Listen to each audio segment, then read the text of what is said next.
Hello, नमस्ते everyone and welcome to my channel. आज का ये वीडियो एक बहुत ही अलार्मिंग प्रॉब्लम पे बेस्ड है एंड बहुत ही सैड रियलिटी पे बेस्ड है। और ये रियलिटी है स्टूडेंट्स के राइजिंग सुसाइड्स के केसेस जो आ रहे हैं। एंड इस पे तो मैं वीडियो ऑलरेडी बना चुका हूँ इस रियलिटी पे कि स्टूडेंट्स के सुसाइड्स आर इंक्रीजिंग शार्पली, और उसका मैं लिंक ऊपर दे रहा हूँ उस वीडियो का। ये वीडियो इस सिचुएशन, इस आउटकम के अंडरलाइंग कॉज क्या है उसके ऊपर है। और इसका अंडरलाइंग कॉज है कि the teenagers of this country are under tremendous distress. Teenagers extreme stressful and anxiety and anxious वाली सिचुएशन में आज की डेट में है। जो ऐसी सिचुएशंस वो यूनिवर्सिटीज़, कॉलेजेस या हायर क्लासेस में फेस कर रहे हैं। एंड ये अंडरलाइंग कॉज है अल्टीमेटली जो रिजल्ट करता है एक बच्चे के सुसाइड में। तो इस वीडियो में इस कॉज को समझेंगे, क्या वो डिफरेंट फैक्टर्स हैं जो क्यूमुलेटिवली जब प्ले आउट होते हैं आज के एनवायरनमेंट में, तो वो बच्चे पे सिर्फ एक ही ऑप्शन छोड़ते हैं, उसको इतना अकेला, इतना लोनली, इतना हेल्पलेस कर देते हैं कि वो बच्चे के पास और कुछ उसको नहीं सूझता बस अपनी जान लेने के अलावा। और इन फैक्टर्स के आज की डेट में प्ले आउट होने से हम इस पे तो कंट्रोल नहीं कर सकते, या इस पे हम मॉनिटरिंग कर सकते हैं, पर फिर भी हम इसको टोटली डिलीट नहीं कर सकते। तो पेरेंट्स का रोल यहाँ पे अब और ज़्यादा इम्पॉर्टेंट हो जाता है, जो आज तक कभी इतना इम्पॉर्टेंट नहीं था। और वो इम्पॉर्टेंट इसीलिए हो रहा है क्योंकि आज इस चेंज्ड एनवायरनमेंट में आपके बच्चों को पैदा होकर बड़ा होना है, पढ़ना है और आगे हायर स्टडीज़ करनी है। ये ऐसा आज का एनवायरनमेंट जो डिजिटल एज कहलाता है, जिसमें सोशल मीडिया चारों तरफ से आपको दिखाया जाता है, चारों तरफ से आप सोशल मीडिया से सराउंडेड हो। इस एनवायरनमेंट में कैसे आपके बच्चे इस चीज़ में फंसते हैं, एंड एज अ पेरेंट आप कैसे अपने बच्चों को फंसने से बचा सकते हो, या जो फंस गए हैं उनको निकाल सकते हो। जिन बच्चों ने पहले कुछ महीनों में अभी तक सुसाइड कर लिया यूनिवर्सिटी कैंपसेस में, कॉलेजेस में, क्या वो बच्चे बच सकते थे? पहला क्वेश्चन तो मैं ये पूछता हूँ, क्या वो बच्चे बच सकते थे? अब जब हम इस चीज़ के ऊपर सोचते हैं तो हमारे को 3 पॉसिबिलिटीज़ नज़र आती हैं कि हाँ वो बच सकते थे अगर उनके पेरेंट्स से उनकी बातचीत हो पाती, अगर वो बच्चे से पेरेंट्स खुल के बात और बच्चा उनसे खुल के बात कर पाता, उनमें ऐसी बॉन्डिंग होती कि आपस में मिलजुल के खुल के बात हो रही, तो वो बच सकते थे। सेकेंड पॉसिबिलिटी जब वो बच सकते थे वो ये थी कि जो उनका हायर कॉलेज या इंस्टीट्यूट या यूनिवर्सिटी थी वो उनको यह सिखाता कि how to cope up with this mental stress, how to cope up with this mental pressure. पर ये भी नहीं होता क्योंकि इनडायरेक्टली ये स्ट्रेस और प्रेशर यूनिवर्सिटीज़ और कॉलेजेस से की मैनेजमेंट के प्रोफेसर से ही आता है। एंड थर्ड, आज की जो ये एक और रीज़न है जो बहुत बड़ा, ये बच्चे बच सकते थे अगर वो तब बच सकते थे जब इस डिजिटल एज में जितना ज़्यादा बड़ा इम्पैक्ट इस डिजिटल सोशल मीडिया का है, अगर ये किसी तरह मॉनिटर या कंट्रोल या चेक किया हो जाता तो ये बच सकते थे। क्योंकि अनरिस्ट्रिक्टेड एक्सेस की वजह से और जितना वाइड इसका स्कोप है, जितनी बड़ी इसकी रीच है, किसी भी नेगेटिव कमेंट को ट्रेंडिंग बनाने की जो इसकी कैपेबिलिटी है, जितनी फास्ट ये काम वो कर देती है, ये और कोई मीडिया नहीं कर पाता। ठीक है, तो इसमें अनरिस्ट्रिक्टेड अनचेक्ड एक्सेस है बच्चे का, जिसकी ऐसी चीज़ जिसकी रीच इतनी फास्ट और इतनी डीप है, और इससे होने वाले नेगेटिव इम्पैक्ट्स इतने सारे हैं जो वो बच्चे को किसी लायक नहीं छोड़ते, उसको इम्पेशेंट बना देते हैं, उसको हाइपर रिएक्टिव बना देते हैं, एग्रेसिव बना देते हैं, डीप थिंकिंग और माइंडफुल थिंकिंग करने की कैपेबिलिटी उससे छीन लेते हैं क्योंकि उसका अटेंशन स्पैन जरा सा करके छोड़ देते हैं। ये किलिंग इम्पैक्ट इस डिजिटल मीडिया का है और इस पर कोई भी चेक, कोई भी कंट्रोल, कोई भी मॉनिटरिंग नहीं हो पा रही है इस एनवायरनमेंट में। तो ये 2 ही रास्ते हैं जिसके थ्रू आप अपने बच्चों को बचा सकते हो। फर्स्ट ऑफ ऑल, ऐसे पेरेंट आप बनो कि बच्चा आपसे खुल के बात कर सके, या सोशल मीडिया से बच्चे को दूर रखो, या दूर नहीं रख सकते हो तो इस एनवायरनमेंट में उसके उस सोशल मीडिया से पड़ने वाले असर पे नज़र रखो, उसको ऑब्जर्व करो, उसके बिहेवियर को ध्यान से चेक करो, कब कुछ अनयूजुअल आपको दिखता है, प्रोएक्टिव रहो असेसमेंट करने के, एंड कामली पीसफुली एक चेक करने की एक तरीका बनाओ, एक प्रोसेस बनाओ जो कि सोशल मीडिया पे वो करता है, वो आप चेक अंडर चेक रख सको उस चीज़ को। इतना ओपनली बच्चे के संग अपना रिलेशनशिप रखो कि सब तीनों चीज़ें अगर हो सकती, क्योंकि अब स्कूल वाले क्या काउंसलर देते हैं, यूनिवर्सिटी वाले कौन से काउंसलर्स बिठाते हैं बच्चों को सिखाने के लिए, एंड वो काउंसलर एक तरीके से स्कूल की तरफ से या मैनेजमेंट की तरफ से ही बातचीत करेंगे, बच्चे की बात इंडिपेंडेंटली कभी उसको एनालाइज नहीं करेंगे, तो उस चीज़ पे तो पेरेंट्स का कंट्रोल है नहीं। पेरेंट्स का कंट्रोल आज की डेट में, पेरेंट्स का रोल आज की डेट में इतना ज़्यादा इम्पॉर्टेंट हो चुका है कि ये अब इग्नोर और नहीं किया जा सकता। बच्चों की इस हालत के लिए are parents also responsible for this kind of situation. दूसरा, बच्चे जो फैमिलीज़ के साथ रहते हैं, बच्चे जिनके अगल बगल उनके सिबलिंग्स हैं, दोस्त हैं, कजन्स हैं, उनके साथ भी ऐसा क्यों होता है कि they also feel isolated, they also feel lonely and they take this extreme step. तो इस सिचुएशन में जो अब इस एनवायरनमेंट में जहाँ पे आज की डेट में आपके बच्चे पढ़ रहे हैं, बड़े हो रहे हैं, हायर स्टडीज़ कर रहे हैं, और वो एनवायरनमेंट जब चारों तरफ से इस डिजिटल सोशल मीडिया से घिरा हुआ है, सराउंडेड है, तो parents need to wake up and participate even before, even मतलब आज तक जैसा, और उनकी पार्टिसिपेशन इन्वॉल्वमेंट आज तक जिसकी ज़रूरत नहीं थी पर अब वो ज़रूरत है। और वो ज़रूरत क्यों है? एक तो इतनी अर्ली एज से इस डिजिटल सोशल मीडिया पे एक्सेस मिल जाती है, इतना अर्ली एक्सपोजर हो जाता है, बच्चा के पैदा होने के 2-3 साल के बाद ही डिजिटल मीडिया से उसका एक्सपोजर हो जाता है। दूसरा, जो इसकी पोटेंशियल और रीच इतनी फास्ट है कि ये इतने डैमेजिंग कॉन्सिक्वेंसेस कर सकते हैं, इवन किलिंग कॉन्सिक्वेंसेस भी हो सकते हैं आपके बच्चे के लिए। उसके बाद जो ये बच्चा है जो आज की डेट में बढ़ रहा है, बड़ा हो रहा है, पढ़ाई कर रहा है, इसके पास कोई कम्युनिटी नहीं है अपने लोगों की आसपास। पहले की जॉइंट फैमिलीज़ में चाचा ताऊ के बच्चे हुआ करते थे, उसके कज़न्स हुआ करते थे, या उसके कोई हम उम्र ही कोई चाचा हुआ करते थे, कोई आंटी हुआ करती थी, कोई बुआ हुआ करती थी, जहाँ जिससे वो अटैच हो जाता था, जिसके संग उसकी ट्यूनिंग अच्छी होती थी क्योंकि वो उसके हम उम्र होते थे। आज की डेट में ये फैमिली कॉन्सेप्ट जो जॉइंट फैमिली का है यही नहीं बचा, और जो न्यूक्लियर फैमिलीज़ भी हैं वो ज़्यादातर one child family, single child families हैं। तो बच्चे के पास सर्कमस्टांसेस ही ऐसे आज के डेट में बन गए हैं कि बच्चा ऑटोमेटिकली कुछ हद तक तो अकेला हो ही चुका है, बाय डिफ़ॉल्ट हो चुका है, पर उसका वो अकेलापन बढ़े ना, टाइम के साथ साथ ना बढ़े, इसके लिए सोचा जा सकता है। तो कम्युनिटी का ना होना एक बहुत बड़ा फैक्टर है।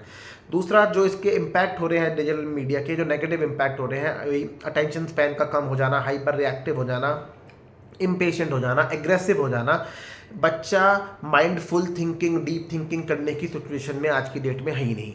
एंड लास्ट जो रीज़न है कि जो बच्चे हैं, जो आजकल के जो टीनेजर्स हैं, दे सीक प्राइवेसी, इनको इतनी प्राइवेसी चाहिए, they want to remain isolated, they want to be alone in their room with their device. उनको प्राइवेसी चाहिए, उनको फिजिकल, जिस वजह से क्या हो रहा है, physical contact, physical bonding, physical communication, face to face बातचीत, कॉन्वर्सेशन वाला टाइम अब चला गया है, और उनके पास आज की डेट में ऐसा कोई नहीं है। So in this situation which is even more sensitive than ever before, जो पहले से ज़्यादा वल्नरेबल है, डेंजरस है बच्चों के लिए, पेरेंट्स की रिस्पॉन्सिबिलिटी भी पहले से ज़्यादा आज की डेट में है towards their kids to address this situation, क्योंकि ये सिचुएशन जो आज की डेट में रियलिटी बन गई है और इसके सबूत हमें मिल रहे हैं। ऐसा नहीं है कि ये सिर्फ अभी एक होगा या नहीं होगा वाली सिचुएशन है, ये हो रहा है। स्टूडेंट सुसाइड्स कमिट कर रहे हैं और इसका नंबर इंक्रीज होता जा रहा है, ये इतना इंक्रीज होता जा रहा है कि supreme court of this country has recognised this scenario, और उन्होंने एक नेशनल टास्क कमिटी बनाई है जिसको ये रिस्पॉन्सिबिलिटी दी गई है to address this mental concern in the higher education institutions and suggest the measures to prevent it. तो जब सुप्रीम कोर्ट भी इस चीज़ को कह रहा है तो ये सिचुएशन मीन्स आज की डेट में बहुत ज़्यादा एडवर्स हो चुकी है, एंड पेरेंट्स का रोल अब बढ़ चुका है, and parents now need to step in. और उनको अब ये कुछ चीज़ें मैं बता रहा हूँ, इस पे नज़र रखनी है, इसको क्लोजली ऑब्जर्व करना है। पहला तो ये है, check for early signs of bullying, harassment या रैगिंग। ये तीनों की चीज़ों की वजह से बच्चे के बिहेवियर में चेंजेस आते हैं, बच्चे की टॉकिंग पैटर्न में चेंज आते हैं, कम्युनिकेशन में चेंज आते हैं, बच्चा अकेला रहना ज़्यादातर स्टार्ट कर देता है, कोई पसंद नहीं करता वो कोई उससे आके बात करे, और उसका एंगर लेवल, उसका एग्रेशन लेवल भी हाइक हो जाता है, बूस्ट हो जाता है इन तीनों चीज़ों की वजह से। तो आपको इन तीनों चीज़ों पे ध्यान देना है, बच्चे के बिहेवियर को क्लोजली मॉनिटर करना है। एंड पेरेंट्स जो पहले के ज़माने के हैं, जो इंडियन मिडिल क्लास अपने ज़माने के एग्जाम्पल दे देती है, बातें बोल देती है कि भाई बुलिंग से तो बच्चे स्ट्रांग होते हैं, या रैगिंग तो फ्रेंडली होती है, या इस टाइप की बात बोलते ना कि अरे ये सब तो हमने भी झेला था। भाई आपने झेला था 100%, इसमें कोई गलत बात नहीं है, पर जिस एनवायरनमेंट में आपने झेला था ना, उसका स्कोप, उसका एक्सटेंट, उसकी इंटेंसिटी वो बहुत लिमिटेड थी। आज की डेट में ये स्कोप और इंटेंसिटी मल्टीप्लाई हो चुकी है, एम्पलीफाई हो चुकी है ड्यू टू डिजिटल एज। आज की डेट में बुलिंग, हरासमेंट, रैगिंग सिर्फ ऑफलाइन क्लासेस या कैंटीन्स या लैब्स में या कैंपसेस में ही नहीं हो रही, ये ऑनलाइन हो रही है, इंस्टाग्राम पे हो रही है, व्हाट्सएप ग्रुप में हो रही है, क्योंकि बच्चे इस सोशल मीडिया प्लेटफॉर्म्स पे ग्रुप्स में कनेक्टेड रहते हैं पूरे time due to their classes, projects, और इन सब ग्रुप्स में ये चीज़ अगर हो जाए तो ये जो सोशल मीडिया की ताकत है ना, किसी भी चीज़ को इतना, उसकी रीच इतनी फास्ट और इतनी वास्ट है ना कि उस चीज़ को इतना वो डैमेजिंग कर देती है बच्चे को, वो ह्यूमिलिएशन का बर्दाश्त होना उस बच्चे के लिए इतना टफ हो जाता है, इतना टफ हो जाता है कि वो लास्ट में ये एक्सट्रीम स्टेप उठा ही लेता है।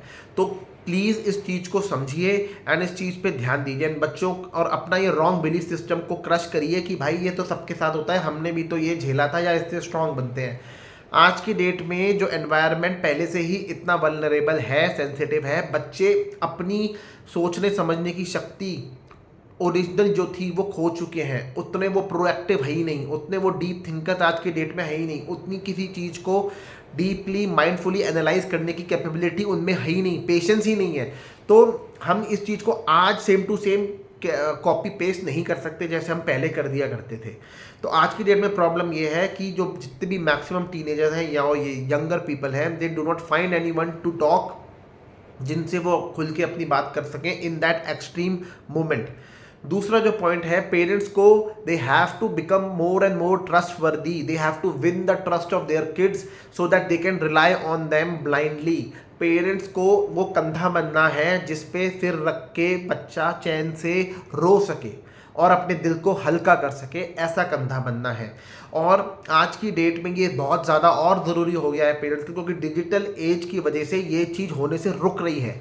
डिजिटल एज की वजह से बच्चों का आज की डेट में खूब क्वांटिटी में तो खूब सारे फ्रेंड्स हैं, पर ऐसे फ्रेंड्स जो इसको जिगरी दोस्त कहा जा सके, जिसको जिगरी यार कहा जा सके, जिसको ऐसा यार कहा जा सके कि जिसको रात को 2 बजे 3 बजे भी उठ के आप फ़ोन कर लो, इस क्वालिटी के फ्रेंडशिप्स आज की डेट में नहीं है। हर इंसान, हर फ्रेंड कहने को आपका BFF best friends for ever है, पर ये खोखली फ्रेंडशिप्स हैं, टेम्परेरी हैं और लंबे टाइम तक ये नहीं चलती। तो ये एक प्रॉब्लम है। दूसरा, कम्युनिटी का ना होना, एंड एक इस वजह से एक फॉल्स सेंस ऑफ प्राइवेसी में रहना, और यही वो प्राइवेसी है जो अल्टीमेटली इन बच्चों को स्टार्टिंग में तो अकेला होना, लोनली रहना, कोई बात ना करे, डिस्टर्ब ना करे, अपनी डिवाइस के साथ लगे रहो, ये आपको पसंद आएगा, ये आप सीख करोगे, यू विल डिमांड इट। पर अल्टीमेटली ये चीज़ से आपकी अकेलापन, आपका जो लोनलीनेस है वो बढ़ती जाएगी। ऑन टॉप ऑफ इट आपके पास कोई भी आपकी कम्युनिटी सेटअप नहीं होगा आपकी फैमिलीज़ में, जिसकी वजह से यू विल एंड अप, इसका एक्सटेंट इतना बढ़ जाएगा इस लोनलीनेस का कि आप इससे ही परेशान होके you will get closer to that extreme step.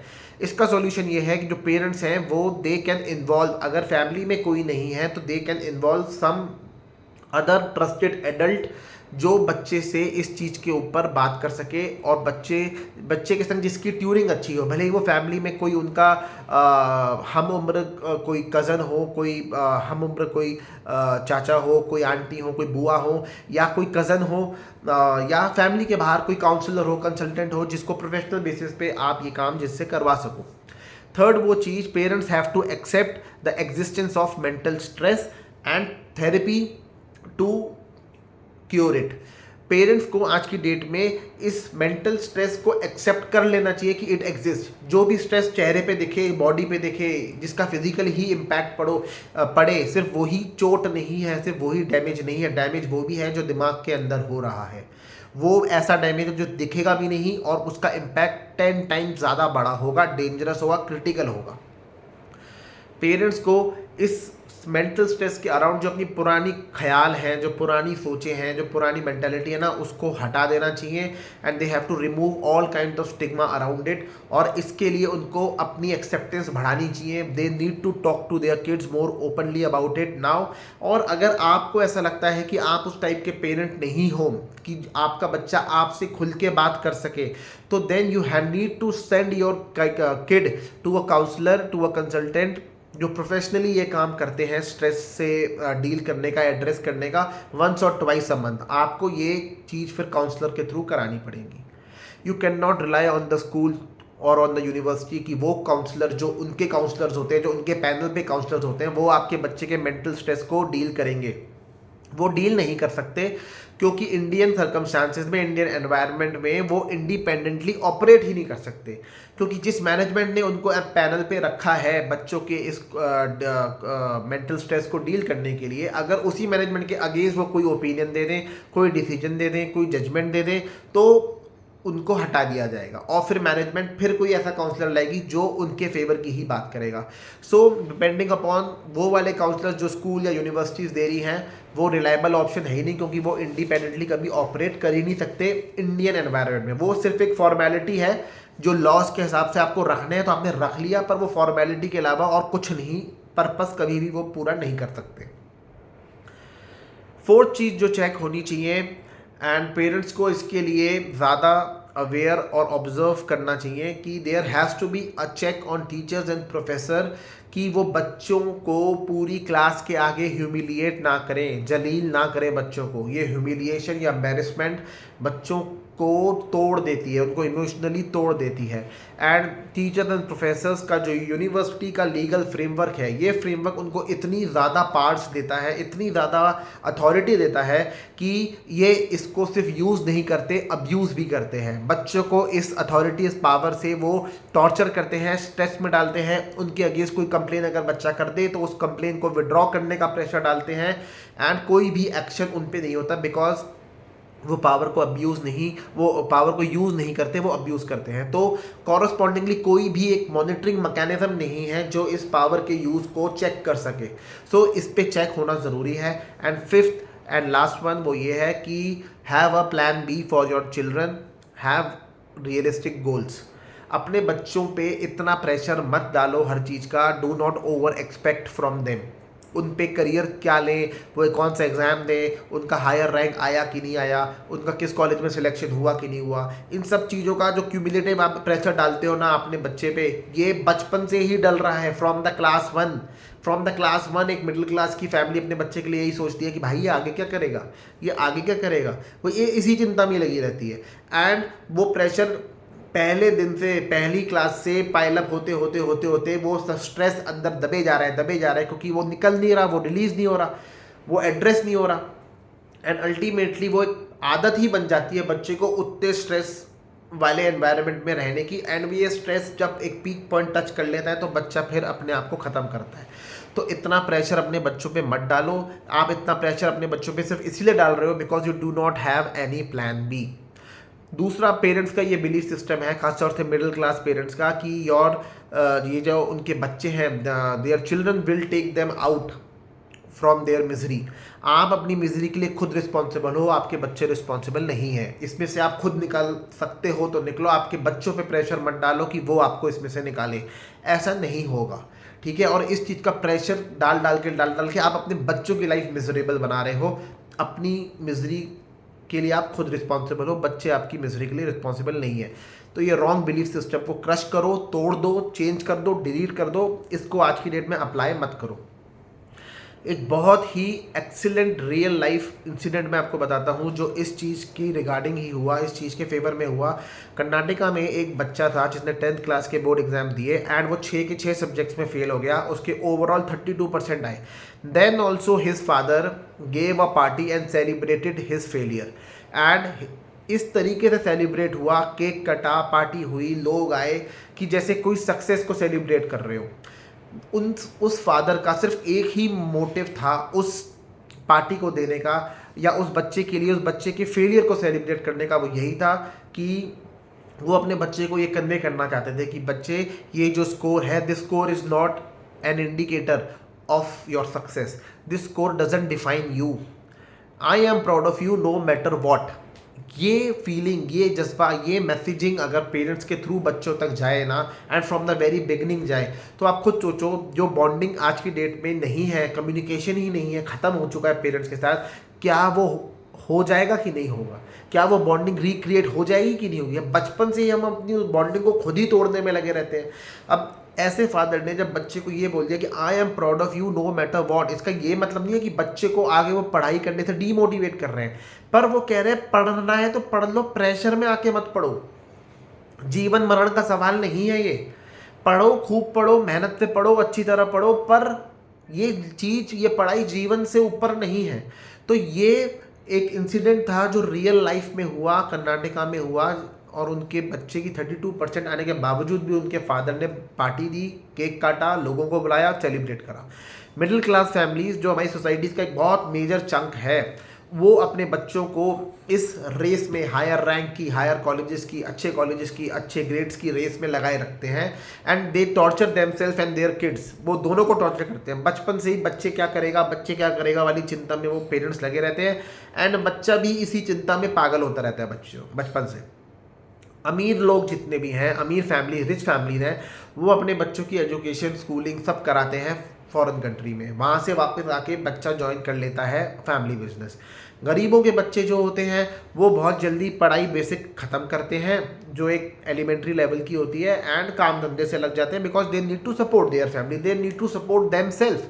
ठीक है, तो वो उस काम धंधे से लग जाते हैं एंड धीरे धीरे उनकी लाइफ की चक्री वो चलने लग जाती है।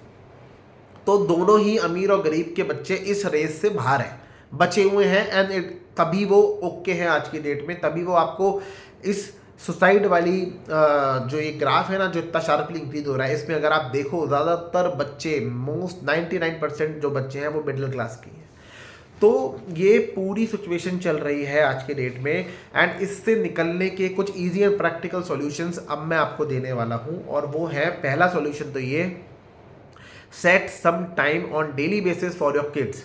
अपने बच्चों से बात करने के लिए डेली 15 से 20 मिनट, 25 मिनट रखो, करनी ही करनी है। ये कोई चॉइस नहीं है कि करो, टाइम है तो करोगे, नहीं है टाइम तो मत नहीं करोगे, आपको करनी ही करनी है, कोई चॉइस नहीं है।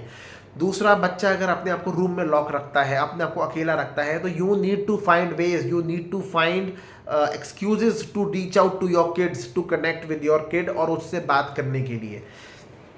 तीसरा, प्रोएक्टिव होना है आपको असेसमेंट में। आपको एक एक्यूरेट ऑब्जर्वर बनना है, बच्चे के बिहेवियर को ऑब्जर्व करना है बहुत ही क्लोजली। और ये आप तभी कर सकते हो जब बच्चे के लिए आप अलग से टाइम रखो, बच्चे को देखो, ध्यान से समझो उसकी बॉडी लैंग्वेज को। Always be in available mode. अपने बच्चों के लिए अवेलेबल होना या ना होना ये कोई ऑप्शन नहीं है, you have to be available. आपको होना ही है आपके बच्चे के लिए available. In the same way आप भी तो अपने बुढ़ापे के लिए, बुढ़ापे में चाहोगे आपका बच्चा भी आपके लिए अवेलेबल रहे। तो अभी जब बच्चे को ज़रूरत है तो then you need to be, नहीं, you have to be available for your kid. And last में, जब बच्चा आपसे बात करे, बी अ गुड लिसनर। बच्चे की बात तसल्ली से सुन लो, उसके एग्रेशन, उसकी बदतमीजी को उस टाइम ध्यान मत दो। उसके अंदर का जितना भी भरा हुआ है ना, जो इतने सालों से उसने दबा रखा है, उसको निकल जाने दो, उसको बह जाने दो, उसको ख़त्म हो जाने दो। अपने बच्चे की बात तसल्ली से पूरी सुन लो, without judging him. Be a good listener and do not जज हिम। उसको जज मत करो कि भाई तू बदतमीज़ है, हमने तो देखते तेरे को पहले ही कहा था, तू हमारी बात सुनता ही नहीं। और न जाने इस टाइप की सैकड़ों बातें मिडिल क्लास पेरेंट बच्चे को बचपन से बोलते आते हैं। इस वजह से बच्चा खुल के बात करना ही छोड़ देता है। तो जजमेंटल मत बनो, बी अ गुड लिसनर। ये कुछ इजी एंड प्रैक्टिकल सॉल्यूशंस हैं। इसके साथ साथ उनकी डिजिटल स्पेस में क्या वो एक्टिविटीज़ हैं, क्या वो करते हैं, उस पर कोशिश करो चेक रखने की, थोड़ा सा इनफॉर्मल वे में चेक रखने की कोशिश करो और उनके बिहेवियर को क्लोजली मॉनिटर करो। कोई भी चीज़ का असर उनकी बॉडी लैंग्वेज पे, उनके टॉकिंग पैटर्न्स पे, उनके मिलने जुलने के आदतों पे, उनकी एंगर लेवल पे पड़ता ही पड़ता है, तो वो चीज़ क्लोजली ऑब्जर्व करो। कैसा लगा आपको ये वीडियो? क्या ये आपके लिए हेल्पफुल है? अगर आप पेरेंट्स हो जिसके बच्चे आज की डेट में या तो टीनेज में हैं या आने वाले हैं या और आगे चल के एक इंस्टीट्यूट या यूनिवर्सिटी में एडमिशन लेने वाले हैं, तो आपको कैसा लगा ये वीडियो? आपको क्या ये हेल्पफुल लगा? प्लीज़ कमेंट बॉक्स में फीडबैक अपना ज़रूर दीजिएगा, बताइएगा, शेयर कीजिएगा अपने फीडबैक को कि आप इसके अलावा और इस बारे में आपका क्या कहना है, या जो मैंने आपको बातें बताई ये आपको कैसी लगी। आपको वीडियो अगर पसंद आया हो तो लाइक कीजिएगा, शेयर कीजिएगा, इसको ज़्यादा से ज़्यादा पेरेंट्स तक फैलाइएगा इस वीडियो को, ताकि ज़्यादा से ज़्यादा बच्चों का हेल्प मिल सके, उनको बेनिफिट हो सके इस वीडियो में बताई हुई बातों से। And in the end channel को सब्सक्राइब जरूर कीजिएगा। जो भी मेरे चैनल के मैक्सिमम व्यूअर्स हैं वो सब्सक्राइब नहीं, उस मेरे सब्सक्राइबर्स नहीं हैं, पर वो मेरे वीडियोस देखते हैं, तो प्लीज़ उनसे रिक्वेस्ट है कि अगर आपको मेरे वीडियो का कंटेंट पसंद आता है तो प्लीज़ चैनल को सब्सक्राइब करिएगा। इस चैनल पे इसी टाइप का कंटेंट आगे भी आता रहेगा। So like, share, comment and subscribe to the channel. Thank you so much.